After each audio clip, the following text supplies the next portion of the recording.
Ready? No, ignore that. That doesn't mean anything. Okay.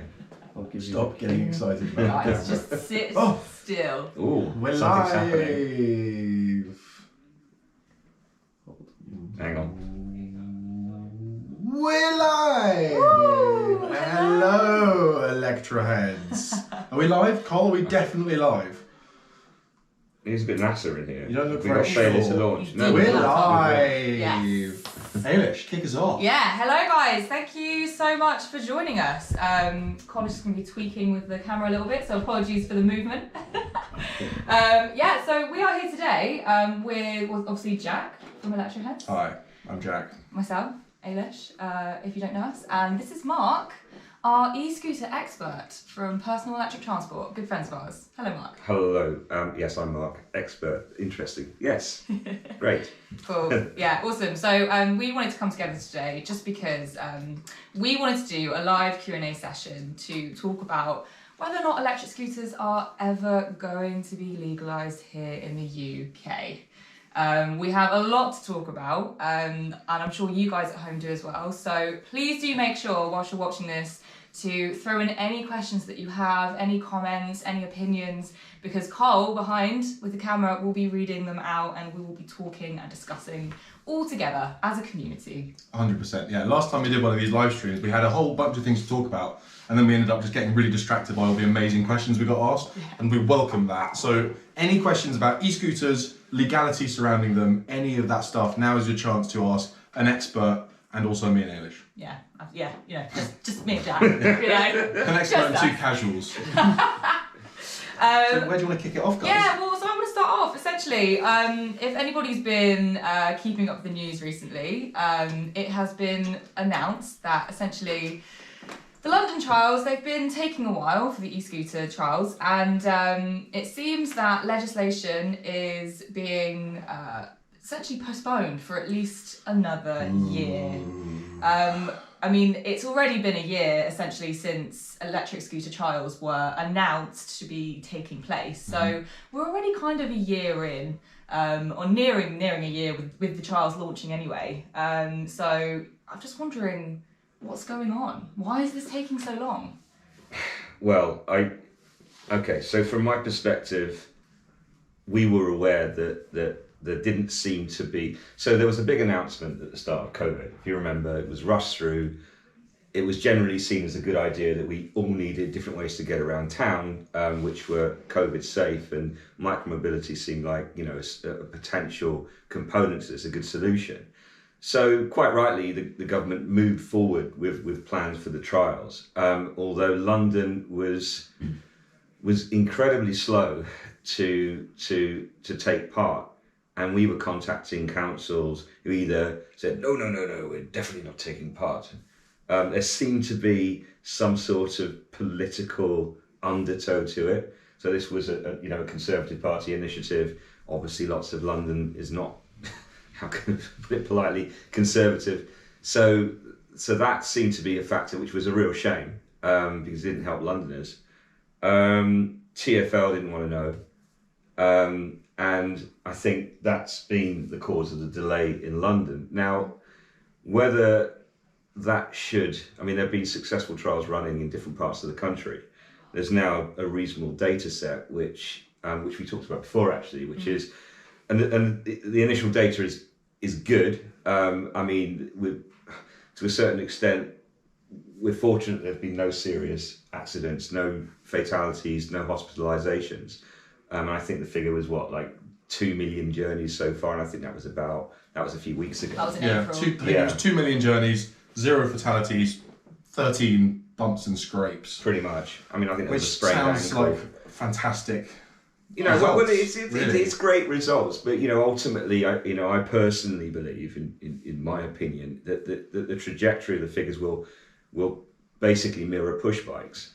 And as we all know, there are tragically people killed riding push bikes. It's unfortunately a fact of modern life, and I'm sure that micromobility will suffer the same fate eventually. Ultimately, we're just not that lucky. So I think we have to kind of, manage our expectations a little bit.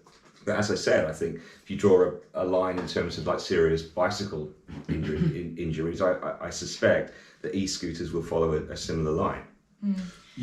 Sorry, You don't seem at all surprised by this pushback, Mark. I mean, from what you're saying, there's been sort of dragging of heels from the very beginning of this process. What are your thoughts on what they might be trying to achieve by pushing it back another year? Well, politics is a funny old game, isn't it? And, you know, I was a big fan of Yes Minister when I was a kiddie. And, you know, ultimately political survival is something at the forefront of most politicians' mind. There have been some very vocal anti-scooter campaigns that have successfully penetrated, I guess, the newspapers and media at large, and television channels and daytime TV. So it's going to take a very brave politician to put their head above the parapet and to fight for micromobility. And I think that's, unfortunately, with everything else going on, kicking it into the long grass, as they say, seems to be the order of business. It's tough, isn't it? Because, you know, there are now essentially about 50 trials across the UK that have launched and that are, you know, in motion. And it just still feels like it's not quite enough. And the London trials, they are still yet to sort of commence. And why is that taken so long? Like, I understand that, you know, with all the different boroughs, it's really difficult to get everybody to agree to being a part of the trials, or how much they want to be a part of the trials, if any at all. Can you talk us through just what's going on with the London boroughs themselves? I think you said it. I mean, you know, you hit the nail on the head. We're talking about a lot of boroughs that have to kind of agree on stuff. So, you know, if anyone's used a zip car, so I can get in a zip car in Lewisham, where I live, and if I drive to Greenwich, I can't get rid of the zip car. I have to sort of like drive quickly back into Lewisham and sort of like park on the border, because Greenwich Council doesn't like zip cars. Same with Westminster, you know, and you know, unfortunately, there's a really good side for, you know, local autonomy, but there's also a difficult side. If you want to do some big picture stuff and you kind of say, well, look, this is good for London, it needs to be joined up, then you've got God knows how many councillors all sort of like fighting their own political corner. And then you've got TfL. Then you've got the mayor's office. I mean, Sadiq, who's, you know, obviously a smooth political operator, as today's results might kind of like illustrate, is keeping well out of it. He's kept very quiet about e-scooters, as he has on numerous subjects. You know, and you know, with respect to Sadiq, Boris Johnson very successfully played that game when he was mayor of London. You know, they'll will themselves out to go, oh, Olympics, and then they'll be very, very quiet about things like micromobility and not being able to get to work on time. But you know what's interesting is, you know, so I don't know if anybody saw this picture the other day of Nicola Sturgeon actually on an electric scooter. Did anybody see this? Yeah. No, I didn't. So it was part of I think a campaign or something that she was doing a few days ago or last week. She got on an electric scooter and rode it around without a helmet. Can I also just input and say as well, which, you know, not responsible, Nicola. You know, we've seen Boris on electric scooters before. I mean, it just goes to show that, you know, even the people with the higher powers, they're you know, jumping on them and enjoying them and trying them out, and they're intrigued. So, you know, they can't be as awful as what the media seem to portray them as. Well, I mean, look, it's just the shock of the new. And, you know, there is, unfortunately, a sort of an antisocial element to them. You know, just like there are with kids on push bikes doing wheelies around town. You know, ultimately, you can't blame the technology for antisocial behaviour. It's just a fact of life. And you can penalise people for antisocial behaviour. You can give, you know, kids a sort of a stiff talking to for, you know, the dangers of wheeling a bike down a high street. But ultimately, kids are going to be kids. And yeah, I think there is this conflation between e-scooters and people using e-scooters in ways that are upsetting to, say, the disabilities lobby and other kind of pressure groups. A quick question sort of on this. Go for it. Ish. M. Rao says, why does it seem that more electric scooter riders are targeted more than electric skateboarders or electric cyclists?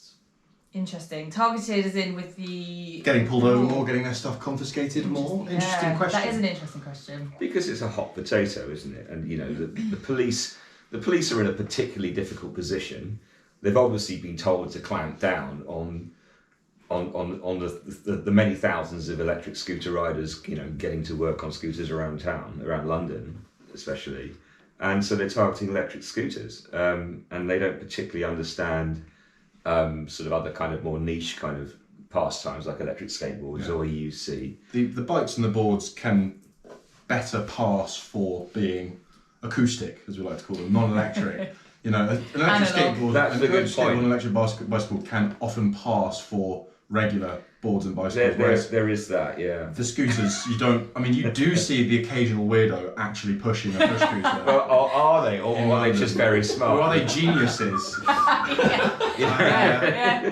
But for the most part, when you see a scooter in town, it's electric. So I guess that there's something in that. But I think you're also right, Mark. I think on these occasions where police are sent out to stand on a street corner in Islington and book a lot of people, they are told scooters. They're told pull over scooter riders and make an example of them. Yeah, and unfortunately, I'm sure they have targets. You've got to try to sort of judge the performance of the officers in some respects. So, it's probably stand out in the freezing cold until you come back with like 20 collars or or whatever it is.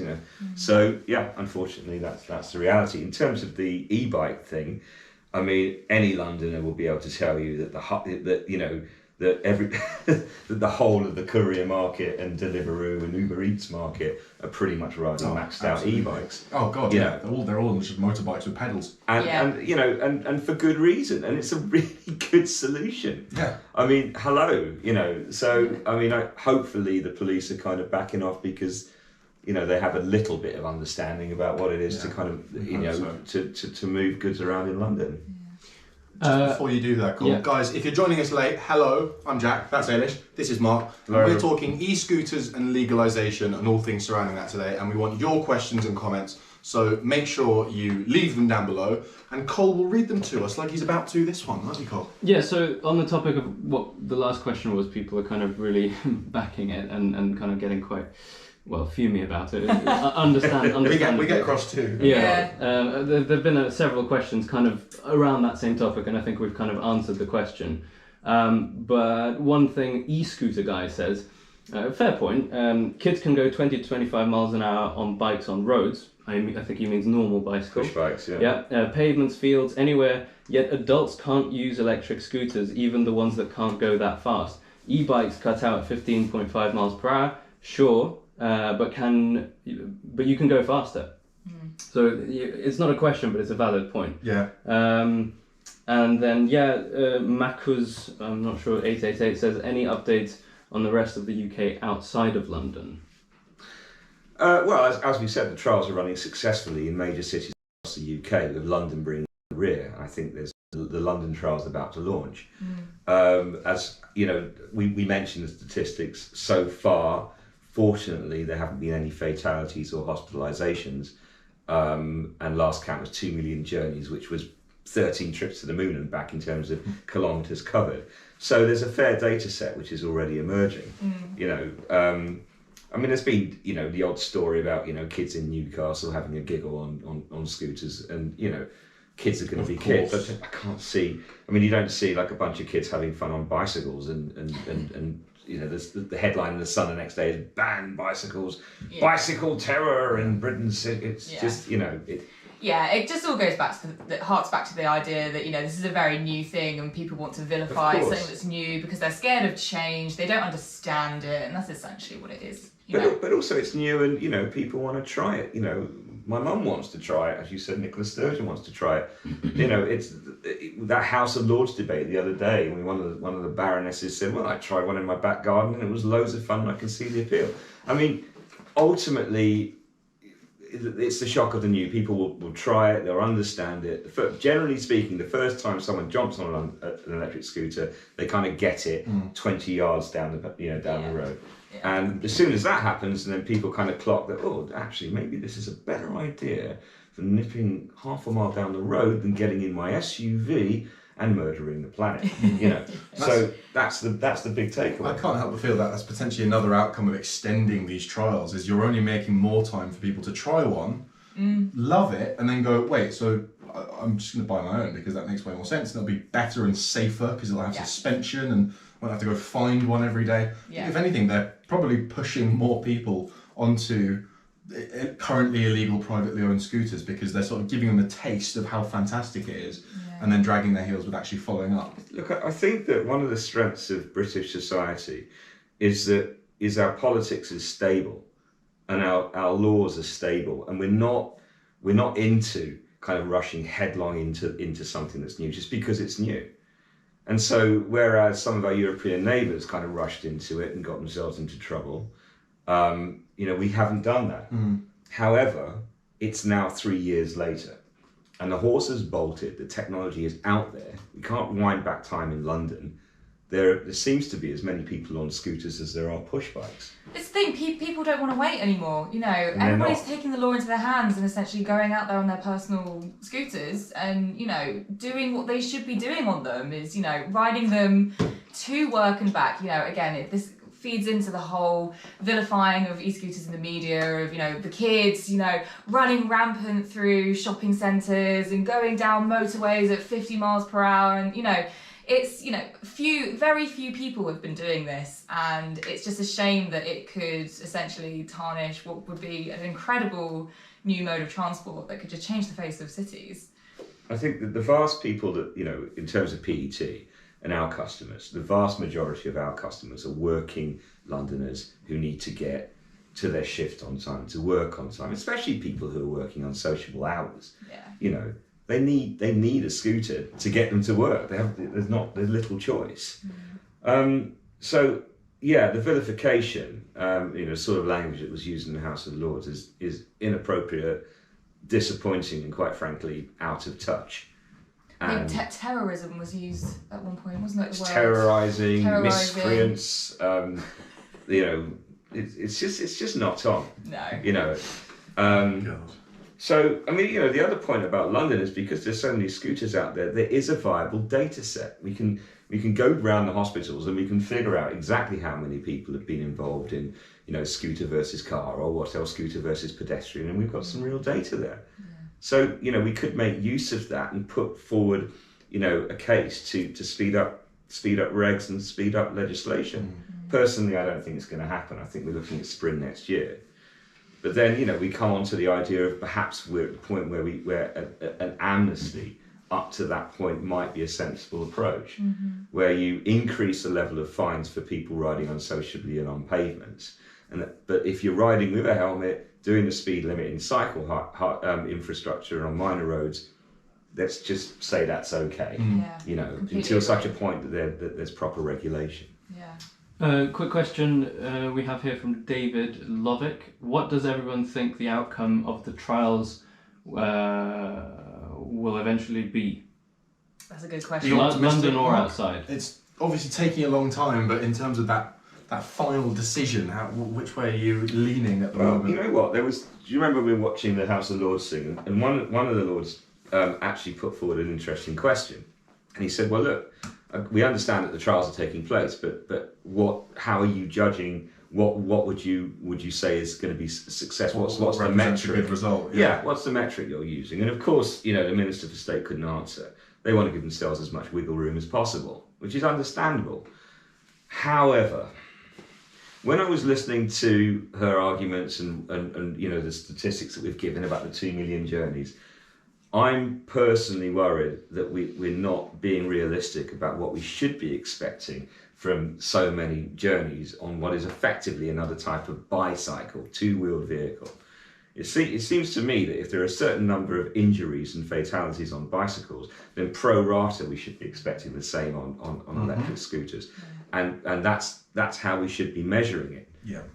So I get the feeling that as soon as someone has the misfortune to break a bone or hopefully there's nothing more serious than that, it's going to be all over the papers. Yeah. And there will probably be a question in the House of Commons, and it will be Beelzebub's chariots slaying our young. And it's just for anyone who's ridden, like pretty much like that. I can write speeches in my spare time for a fee. But yeah, this is the worry for me. So I'm optimistic that if you look at the thing in the round, I think it should show that this technology is pretty much on a par with bicycles and therefore should be legalised. I just get the feeling that we need to kind of like get our messaging straight, set the tone of what these expectations should be. I agree with that. I think that I kind of have this worry that as soon as there's any kind of major injury, which there eventually will be, because it's a numbers game, like you say, there are bikes, it just will happen eventually, that will be paraded everywhere in the newspapers and used as a really good piece of ammunition. But just like you say, it should be compared directly to the stats for cyclists. I think so. And if and when there is a significant accident, the chances are it will be the result of inadequate infrastructure or misuse of the vehicle before it's a direct result of the scooter itself letting someone down. That's how it happens. Well, look, I mean, accidents happen. There are, in automotive, there are product liability issues. Like Elon Musk and Tesla and his autopilot scenario, or Audis that suddenly the throttle opening increases and they cause a huge accident. Mm-hmm. Things happen, and electric scooters and micromobility is not immune to that. There could be a product failure, but it's highly unlikely. It's much more likely it's going to be a pothole, or it's going to be a bus has chewed up the side of the road and someone has unwittingly hit one of those ridges. It's much more likely, unfortunately, could be the result of bad infrastructure. Yeah, it's bad infrastructure, and also a big safety element as well. We always hark on about this at Electroheads is so having suspension on your electric scooter, and having big enough wheels that don't get caught in potholes, and all that kind of stuff is so important. Education as well is so important to riders and drivers. Which is a key thing. Drivers need to, car drivers need to learn how to treat electric scooters on the road. I think that's really key, because so many times you'll have people that will just go right up behind you. It's really terrifying because you're on this tiny little scooter. We're not going to be able to get cycle lanes everywhere, so retrofitting a city is so difficult. So we need to find a way to share the road. Yeah. Mm-hmm. And on the topic of share the road, a couple of points in the comments that have been made worth pointing out. They're saying, look, things are limited to 15 miles an hour, and they're saying no, push them to at least 20, because people have to overtake you and they get angry and that puts you in danger, etc. Yeah. Then they go in on the whole concept of why are Lamborghinis and supercars not limited to 70 miles an hour, whatever it may be. So there's all these sort of points being made. One of them I quite liked. Somebody says, "I'm still able to ride my horse though to the UK streets to get my groceries." Which inevitably is going to be far more dangerous. Yeah, a horse it's a live animal that could react to a pigeon flying overhead. You know what I mean? It's just my big question there is, what if I put the horse on an electric scooter? Is that a loophole? Yeah, there's some great points in there. These are things that we've touched on in past videos, but just to whiz through them.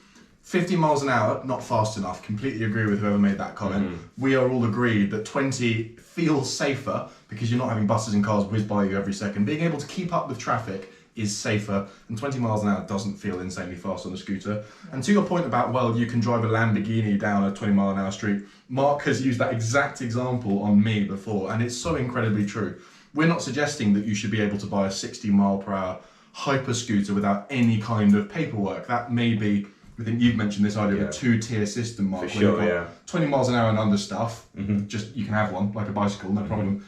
If you want the really quick stuff, then you maybe need to do a little CBT or take a test or something, because it's a serious piece of machinery. Everybody in the industry that I know who's into this stuff and knows this stuff backwards is of the same mind. There are also people who are now putting powerful scooters through the DVLA. The obstacle is the insurance industry, and we're working on that. Mm-hmm. But hopefully pretty soon you should be able to buy what is a stand-on electric moped, get a registration number. I hopefully it won't be a registration plate, it might be something a little bit more keeping, and then get liability insurance. Well, we've still got another year to work it out, haven't we? That's right. Got anything for us, Colbert? Just an interesting point. Back to David Lovick, he mentioned. It says, can Electroheads collate some of the data from hospitals together and submit them to the government? Private can influence. I know it's not your job, but it's a fair suggestion. I mean, it's It something is, we yeah. like. It's certainly something we can look into, David. It's a good suggestion. Yeah, Well, we've all been some talking survey about stuff. that. Yeah, we've been doing a little survey stuff recently, which we'll be hearing about in upcoming videos. Yeah, we've got a video coming out shortly in the next month. I won't put a date on it, Yeah. but just we have done our own survey looking at the people's perceptions of electric scooters and what people really think, and actually we've got some really great results. So yeah, look out for that one. I guess not a question, but a fair point. I mean, somebody says, I've had my scooter since 2017, used it 3 times. I'm a sensible rider who uses a helmet, and I see stupid youths sort of causing havoc. It's ridiculous, and it is a point that I think we touched on. Yeah, you do feel a little bit let down, don't you? Because you're a person of standing who wants to make a good name for electric scooters, and you see these people who are careering down pavements, knocking grannies over. It's just like the last thing you want to happen, because right now it's such a tentative time to prove that electric scooters are such a viable option for people to get around the city, and it's such a great swap out from buses and trains and people driving 5-seater cars.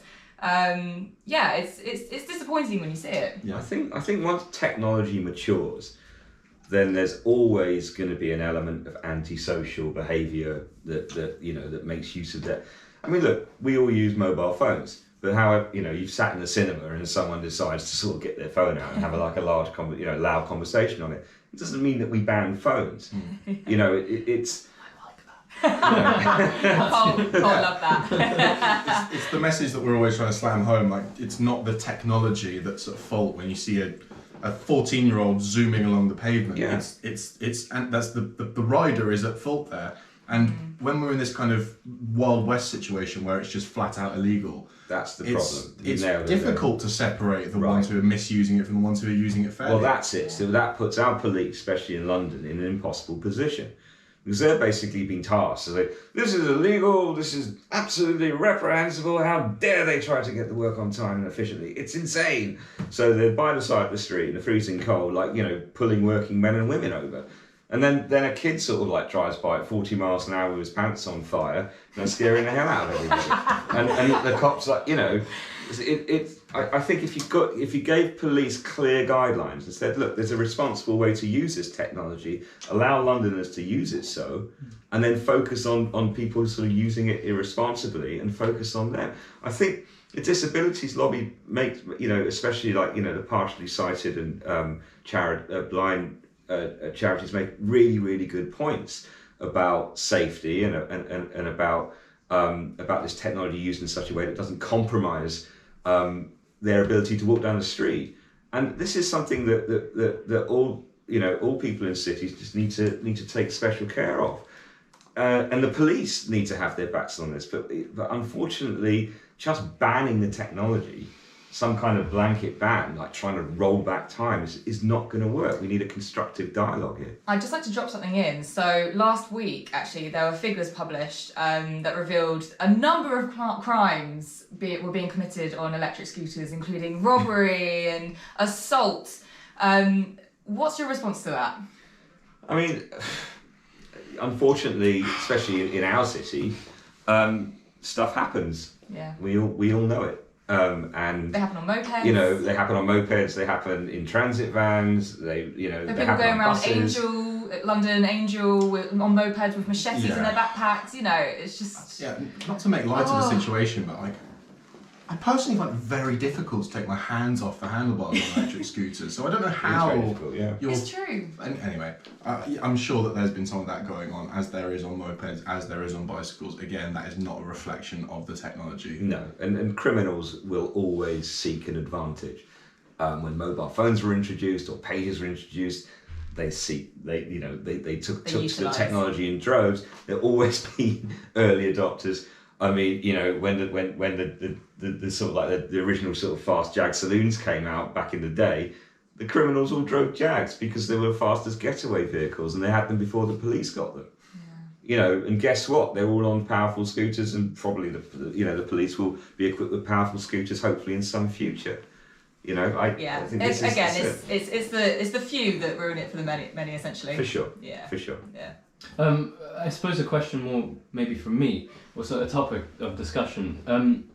There's a lot of facts are being stated in these debates, meetings that are somewhat twisted, and I think we've discussed the actual real facts, and I think it's worth pointing these out while we're here. We talk about fake news.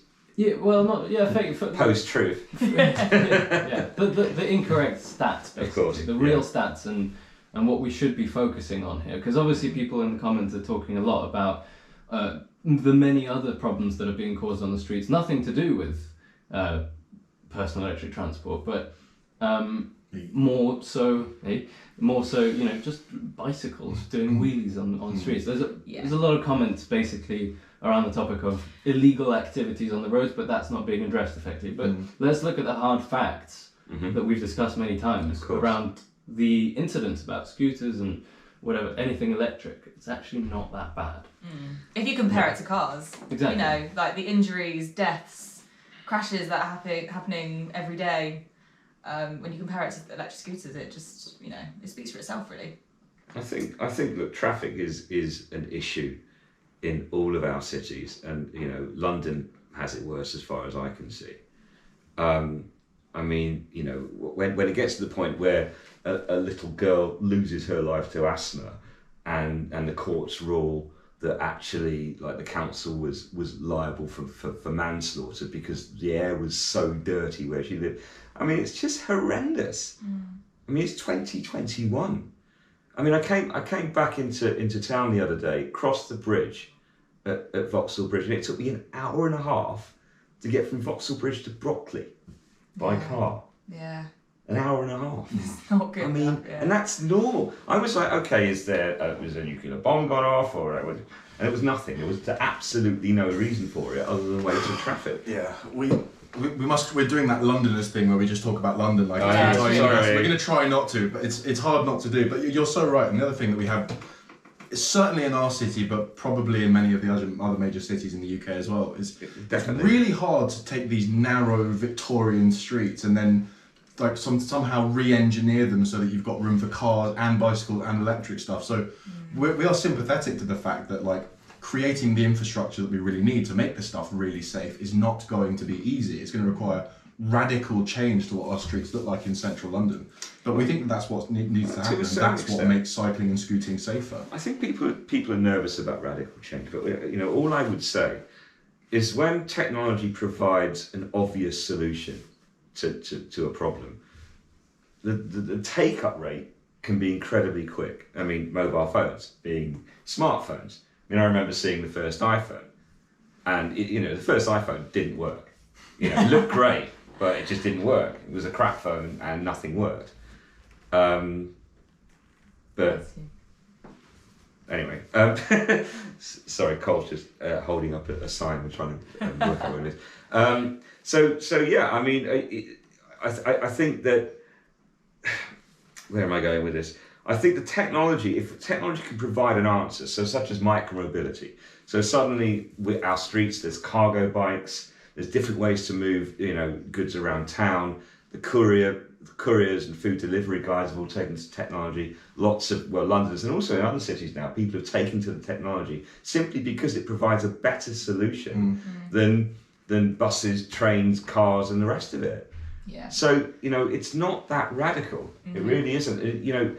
Yes, we've got, like, our cities have narrow streets, but if you kind of provide a better solution from getting short distances down these narrow streets that doesn't involve 2-ton cars, people will do that. And pretty soon you won't have clogged up minor roads. And also, we're seeing that cities, the population, pandemic aside, obviously people have been moving out of the cities, but people will start to move back in again. And, the population in cities is growing and growing. And the only way that we can respond to helping get people around efficiently and independently is by jumping on scooters and bikes. By shrinking the size of the vehicles that we're travelling around into something. It's an obvious point. Sensible. Yeah. Lightweight personal electric transport, not even electric, could be compressed air or pedal power. Yeah. It's all micromobility. The idea of lightweight vehicles getting us around town and getting goods around town. That's the big idea. That's the idea. It's not electric scooters. it's lightweight vehicles. Getting out of cars, reducing the number of half-empty buses.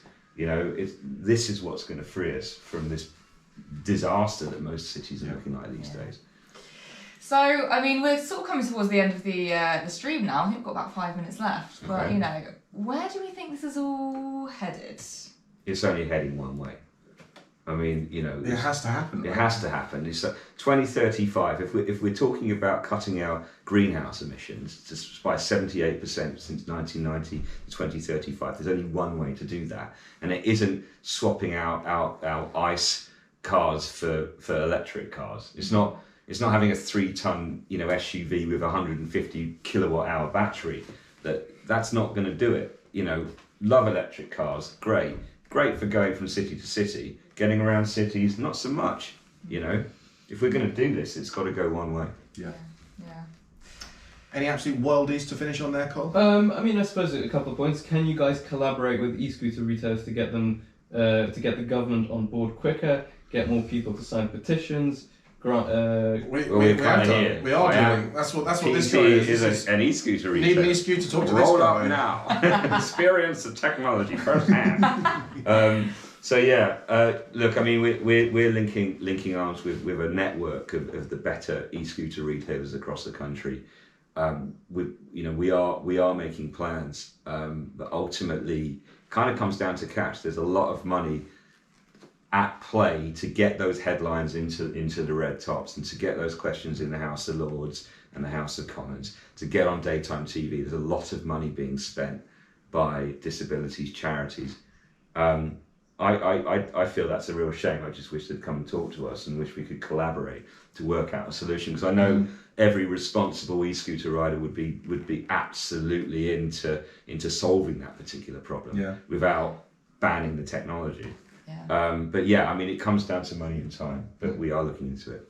Should we go through a few bullet points that we think need to be implemented, like we discussed once earlier? Okay, bullet points. Hey, should get the bullet points. Give the bullet points. So, as in, go through what we covered. What we think needs should happen. Okay. What the law actually should be, so it actually makes sense. Okay, well, look, I mean, if I was king of the world and could just write this stuff, first of all, as Jack said, so basically 20 miles an hour and down, micromobility capable of that should be like a bicycle, should be fine. We should be encouraging people to use this technology. It's a good thing for all of us. However, let's not put the brakes on the technology. You know, if people want to go quicker, carry more stuff, use heavier vehicles, be able to carry their kids around in a four-wheeled sort of electric rickshaw, whatever it is, the legal framework should allow that technology to develop. So have a way where the DVLA can register and license these vehicles and insure them. You know, that's a big one for me. So a two-tier system. Because that's what hasn't happened with the e-bikes, as you were telling me the other day. What they've done is put a hard limit on the wattage that you're allowed. Yeah, 250. Which is nothing. It's nothing. It's enough for a single person bike for a bit of pedal assistance. Yeah. But if you want to carry your kids, if you want to carry cargo, it's not enough. And if you want to go up a hill. That hard limit on the wattage has restricted the growth of the technology. It's absolutely kind of, you know, it's put the brakes on the technology, and it's a real shame. And ultimately, the law's made a mockery of, because everybody who actually needs this tech is just disobeying the law and, you know, chipping the bikes and adding bigger motors and batteries. Right, point number 2, until the regulations come, let's have an amnesty for riding sensibly, you know, at the speed limit on the road or in cycle hardware. Also, let's ramp up the on-the-spot fines for riding antisocially on pavements. Yeah. Simply put, it would just solve the problem overnight. You know, the police can have a much better day, and everybody would be happy. It sounds so simple when you lay it out like that, Mark. Well, why can't it just happen? I don't know. And I do wish we lived in a world where sensible things could just happen. Yeah. I mean, I understand that people are scared and people are nervous. But hey, I mean, you know, let's have an amnesty. Let's try it for 30 days. If it's a disaster, roll it back. Yeah. You know? Yeah. This is the thing, we've had trials with rental scooters. Can we not just do a trial with personally owned electric scooters and see what happens? Yeah, you know? absolutely. Right, we'll wrap it there because Cole's waving flags at us. Guys, thank you very much for watching. Thank you for taking part and getting involved. We always love hearing from you and hearing your thoughts on this. Mark, thank you for your time. That's totally as fine. always. And sorry for rambling. No, We love the never. rambles. Guys, if we didn't get to your question, then comment on this video, say, oi, you didn't reply to me, and we'll talk to you afterwards. DM to us on Instagram at Electroheads101. Yeah, let us know if there are any like e-scooter videos that you'd like us to do. You know, we're always open to hearing more ideas. So yeah, let's just keep the conversation going. Peace. Cool. Bye guys.